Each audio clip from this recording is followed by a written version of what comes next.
प्रयागराज के चर्चित Umesh Pal shootout case में नामजद होने के बाद माफिया अतीक अहमद इन दिनों पूरे देश में चर्चा का विषय बना हुआ है। वह माफिया है, गैंग लीडर है, हिस्ट्री शीटर है, तो आतंक का दूसरा नाम भी है। लेकिन इस सब के बावजूद 5 बार विधायक और 1 बार फूलपुर सीट से सांसद भी रहा है।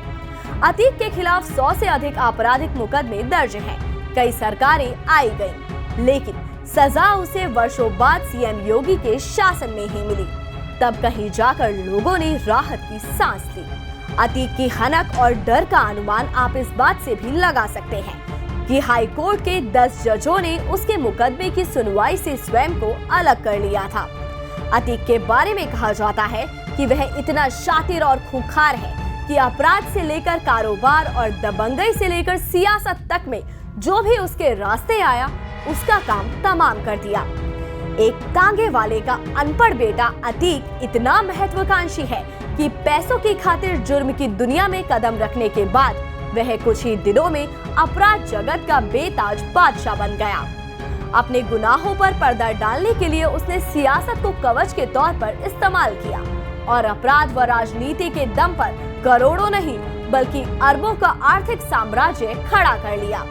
अतीक को गुनाहों की दुनिया इतनी पसंद आई कि उसने अब पूरे परिवार को इसमें शामिल कर लिया। माफिया अतीक को आगे बढ़ाने में समाजवादी पार्टी का महत्वपूर्ण योगदान रहा है। उसी के टिकट पर 1996 में वह विधायक भी बन गया। उसके बाद तो उसे जुर्म का लाइसेंस मिल गया। वक्त के साथ उसके अपराधों का ग्राफ लगातार बढ़ता ही गया। उसने सियासत को ढाल के तौर पर इस्तेमाल किया और हत्या, जानलेवा हमले, लूट, डकैती, रंगदारी और अपहरण जैसी वारदातों को अंजाम देता रहा। समाजवादी पार्टी का विधायक बन जाने के बाद उसने संगठित अपराधों पर ज्यादा फोकस किया।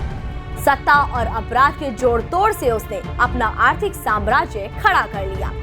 उसकी बेनामी संपत्तियां और कारोबार अनेक माफियाओं के लिए पनाहगार बन देश के कई राज्यों में फैल गए।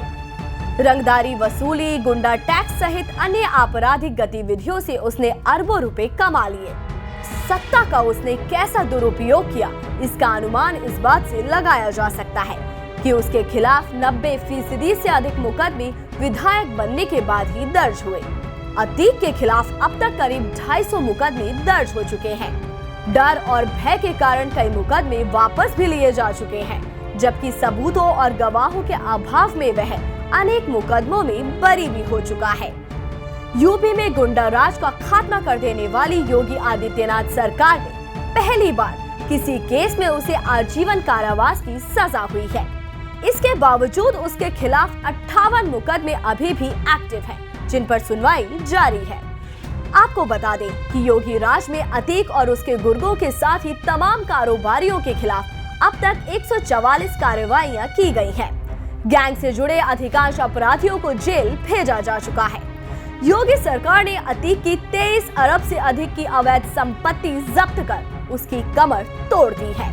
आश्चर्य यही है कि जहां ईमानदारी से 2 जून की रोटी कमाने में एक आम आदमी दिन रात एक कर देता है, वहीं तांगा चलाने वाले का बेटा माफिया बन अरबों की संपत्ति कैसे खड़ी कर लेता है। सरकारी तंत्र और सियासी पार्टियों ने भले ही अतीक को ठिकाने लगाने के बजाय अपने फायदे के लिए हमेशा उसे संरक्षण दिया हो, लेकिन अतीक जैसे माफियाओं को लेकर उस समाज को भी नए सिरे से आत्ममंथन करने की जरूरत है, जो उसे अपने शुभचिंतक के तौर पर चुनकर संसद और विधानसभा में भेज दे रहे हैं।